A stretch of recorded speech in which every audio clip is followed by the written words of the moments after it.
Yeah.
Good morning. My name's Mark Fraser and I have the privilege of being your MC this morning. Members of the Cohen family, distinguished guests, ladies and gentlemen, boys and girls. On behalf of the Stuart Town ANZAC Day Committee, I'd like to welcome everyone to Stuart Town and the memorial service for Private Thomas Cohen. Thank you to all those that travelled to be here today, particularly family members. Also, thank you to Dubbo Regional Council for their ongoing support to the ANZAC Day Committee. I'd now like to ask Ms Sarah Darney to deliver the Acknowledgement of Country.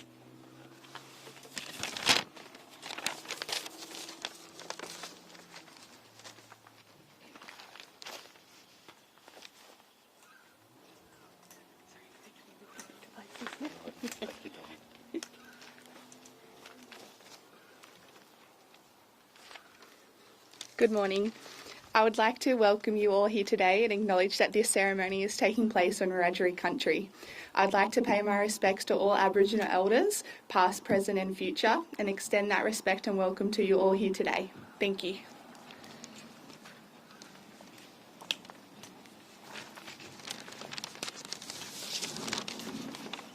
Thanks, Sarah. I'd now like to ask Janet McDonald, Thomas's granddaughter, to speak on behalf of the Cohen family.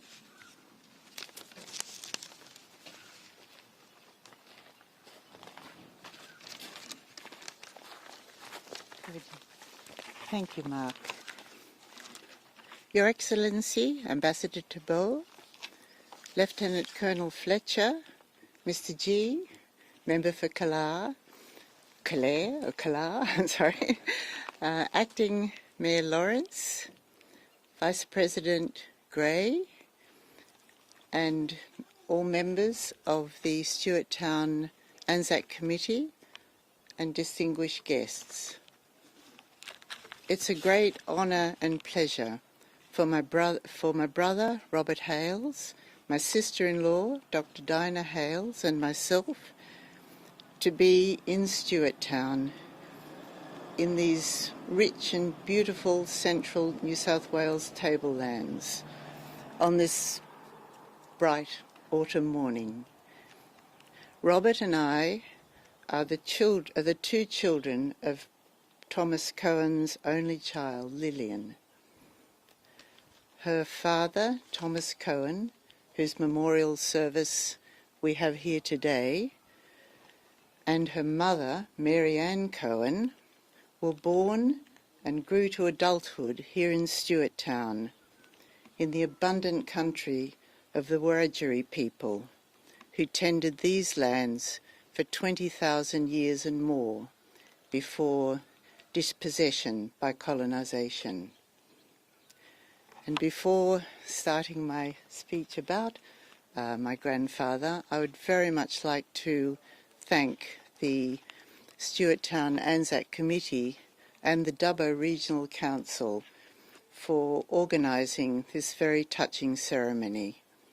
I do know the amount of effort and patience and sometimes exasperation that can go into the organisation of a ceremony of this nature.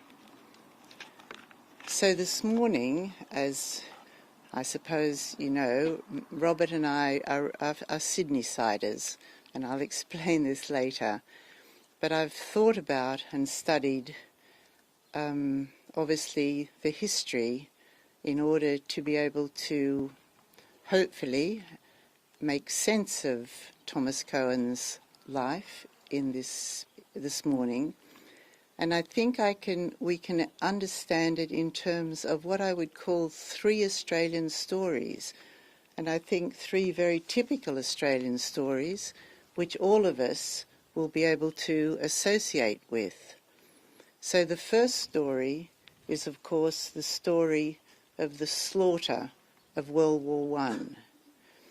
As you may know, 62,000 Australians were killed in France and Belgium in World War I. And in the Somme district in the Somme department of France, where Thomas Cohen fell, there are today 410 Commonwealth War cemeteries, which shows the extent of the death and the destruction of life. And so knowing that, one asks oneself, and also knowing that in these cemeteries, many, many thousands of graves are still unidentified, 103 years now, 103 years after the end of the Great War. So you ask, how is it possible that Thomas Cohen's grave can have been identified? And I think it's important for us all to know that it's the incredible effort of three organisations. The first is the Commonwealth War Graves Commission. This is a body that has been in operation since 1917, and they comprise 6 nations: Australia, New Zealand, Britain, Canada, India and South Africa. And over the last 103 years, they have, with incredible faithfulness, maintained the cemeteries both in France and now maintains 2,500 cemeteries throughout the world, and they maintain in these cemeteries over 1 million headstones. And so it's very clear to me, having learned of this, that it's highly unlikely that we would be here today if those cemeteries had not been maintained in this almost unbelievably careful way. The second organisation is the Australian Army's Unrecovered War Casualties Department, which again unceasingly attempts to identify fallen soldiers. When I spoke with Lieutenant Colonel Dorr of this department last year, he said very simply, "We never give up." And then the third organisation is a voluntary organisation called the Fallen Diggers. This is principally two remarkable men called Dennis Frank and Andrew Pittaway, and they spend their they spend their time identifying graves, particularly of World War I France. And so last year they approached the army to announce that an unknown soldier buried in the British War Cemetery, quite a small one, in the town of,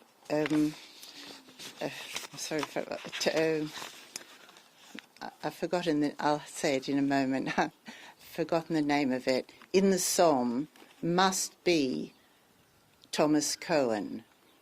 And they go through prodigious research to work out who these unidentified soldiers are. And so the army verified that this grave is the grave of Thomas Cohen, of Private Thomas Cohen. And so we owe all those three organisations a great debt in understanding where our relative and friend is actually buried. And so, to me, that is a very Australian story which we are all familiar with. As I say, the slaughter, the unparalleled slaughter of World War I of our soldiers. And the second Australian story is really the story of how Thomas Cohen came to be a resident of Stuart Town at all. And this goes back to his grandfather, a Chinese man from Fujian province in China, who arrived in Australia as early as 1853. Now, the reason that there was large Chinese immigration at that time is two reasons. One is that transportation of convicts had ended in the 1840s, and of course there was a huge gap in the labour force with absolutely no one to fill it, and particularly in the agricultural labour force in the developing pastoral lands of New South Wales. So the East India Trading Company, which traded in tea between Britain and Canton, was able to bring large numbers of Chinese men to fill this gap in the labour force. And at the same time, of course, gold was discovered in Bathurst in 1851. And so, not a second wave, but this also brought a large number of Chinese, principally men, to seek their fortune on the gold fields. And Thomas Cohen's grandfather, William, was in the second group of people. He came out here as a miner. Now, these Chinese men, some came willingly and some were kidnapped. And it's thought from research that his grandfather was probably kidnapped, because research shows that from his writing on documents that he was an educated Chinese. And quite improbably, he was given the name of William Cohen. And for those of you who know Jewish names, Cohen and Levy are indisputably Jewish names, and how he acquired it, I'm sure, is a mystery that will never be solved. And so subsequently, William married the daughter of emancipated convicts, and they actually had a very large family, and apparently William lived to a grand old age in Stuart Town. Now, he had two grandsons, one of which was Thomas Cohen, and he was born in the 1880s, and subsequently I think he worked around Stuart Town and enlisted in 1916, and eventually, as we know, was killed in France. So again, that seems to me a classic Australian story of the colonial period, where people coming and going and marrying, going to war, and forming a typical way in which our nation was formed. And so the third story is, of course, what happened to Thomas Cohen's child after he was killed in World War I. And this again, I think, is a typical Australian story. For reasons that are not entirely clear, my grandmother, who was then in her 40s, moved away from Stuart Town to Sydney. And there's a photo of my mother in a little girl in these rather sad black mourning clothes, going with my grandmother. And we don't know why she went, but there may have been a couple of reasons. One may be that the War Widows' Pension was established by the government in 1916, and so she would have known that she had a secure and she could live securely and independently. Another reason may have been that her son, from a previous marriage to a Chinese man who had left for China, had turned out to be an extraordinarily brilliant student at Orange High School and had won every conceivable scholarship to Sydney University. And so he was there. That may have been another reason, and possibly another reason is that she'd had a life of great complexity and loss in Stuart Town and wished to start life in a different way in Sydney. Whatever the case, our mother became a vigorous Sydney-sider. She went to Sydney Girls High School. She went to Sydney Teachers College. She had a very successful and satisfying life as a primary school teacher, and lived in a very comfortable house with a large, untidy garden. Is that right?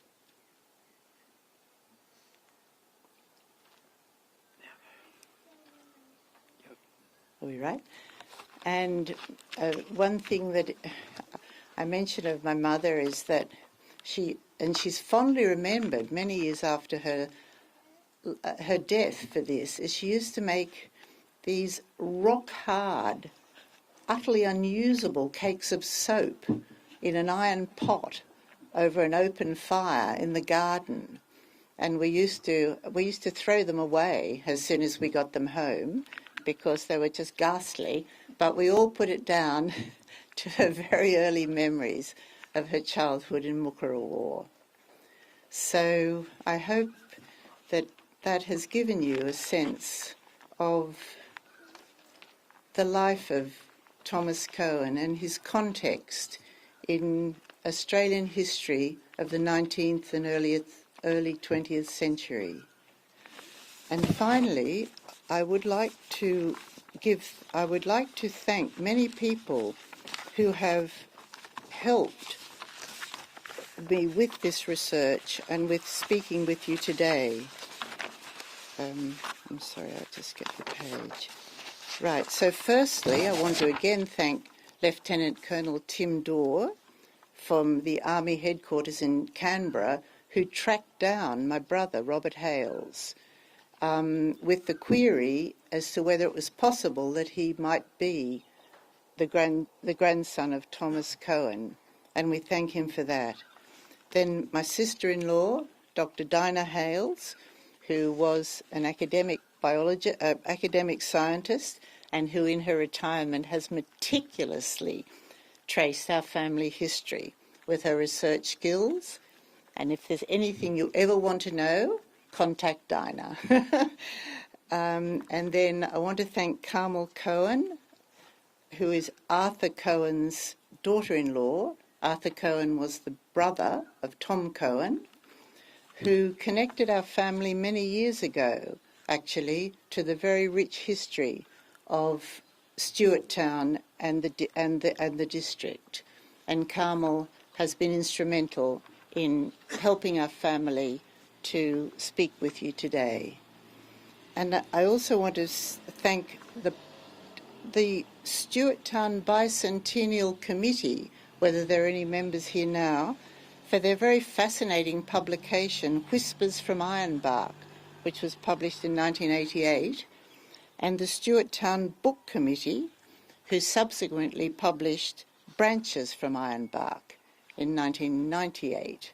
And these contain very comprehensive and fascinating history and stories of the people of Stuart Town.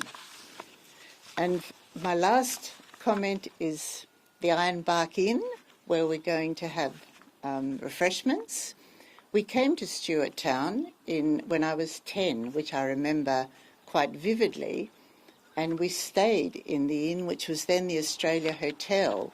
And in the morning, I was a war child and taught to eat everything on my plate. Everything on my plate was to be eaten. And I came down in the morning and was absolutely terrified by a massive plate of breakfast with sausages and chops and tomatoes and eggs. And I've actually, nearly 70 years later, never forgotten it. So I'm expecting some really good country food today, but hopefully in servings 1/4 or even 1/8 of the size. So thank you for hearing from myself this morning on behalf of my family. I hope that I have honoured Tom Cohen in this ceremony and also honoured all of you, the citizens of my mother's beloved Stuart Town. Thank you.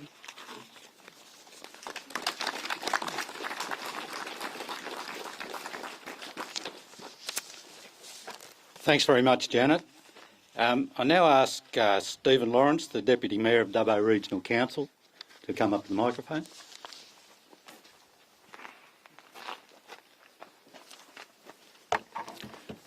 Thanks, Mark and Janet, and good morning, ladies and gentlemen.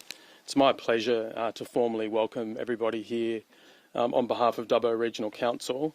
Would like to acknowledge, of course, our special guests, His Excellency the French Ambassador, who has come a long way, including overnight in Orange, Lieutenant Colonel Scott Fletcher, who attends on behalf of the Chief of the Defence Force, the Member for Calare, Andrew G., Mr Tom Gray, the President of the RSL sub-branch, all the descendants of Thomas Cohen, including Janet, of course. And thank you, Janet, for your beautiful speech.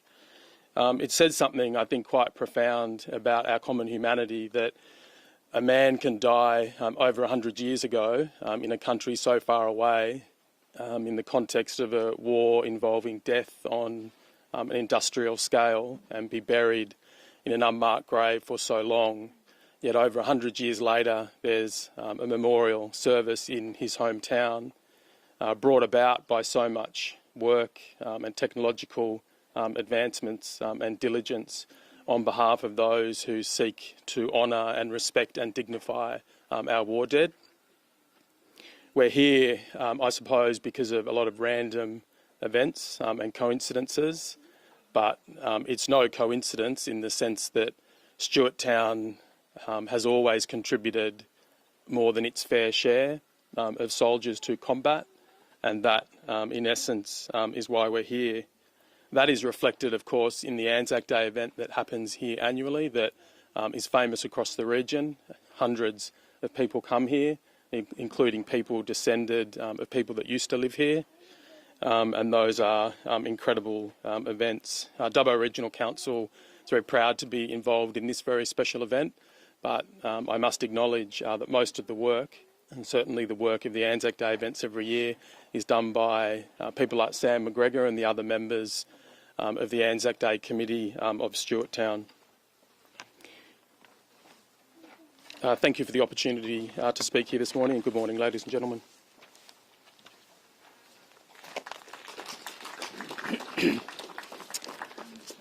Thanks, Stephen. I'd now like to ask Tom Gray, President of Dubbo RSL, to recite In Flanders Field.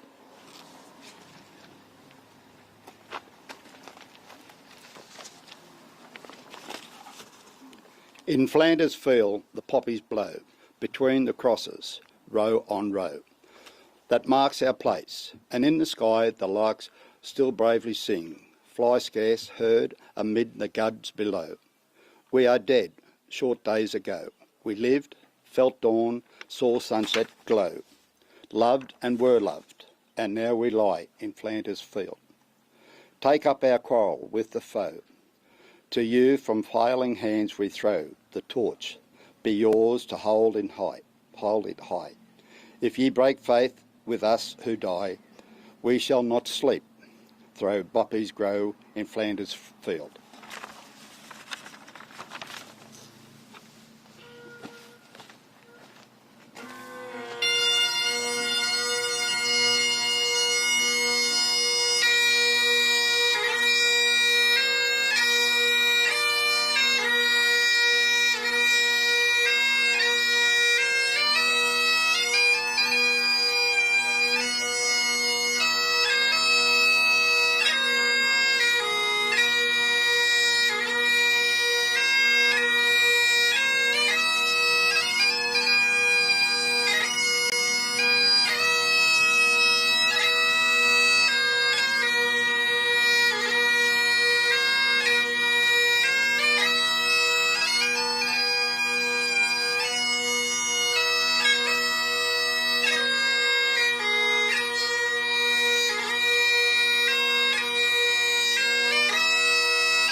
Anyone wishing to lay a wreath can do so now.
Ben McGregor with the Ode of Remembrance.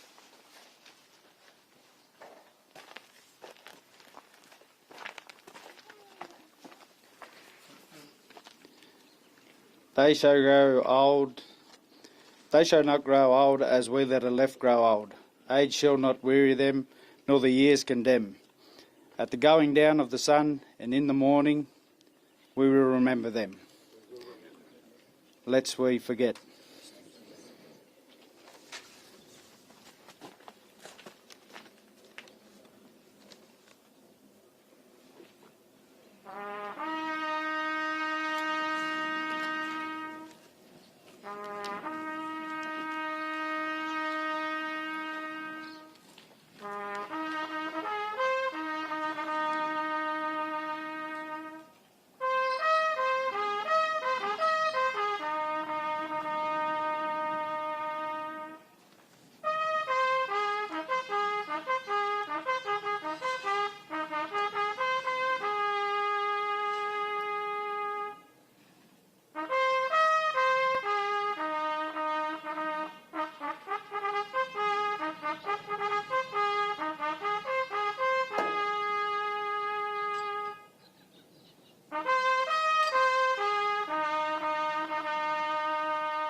We'll now observe a minute's silence.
We'll now join in the national anthem.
Thanks, ladies and gentlemen. That concludes our service today, and everybody is invited over to the Ironbark Inn, where the Cohen family will be entertaining us and providing refreshments. Thank you.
Does it surprise you as the French ambassador to so many come from a small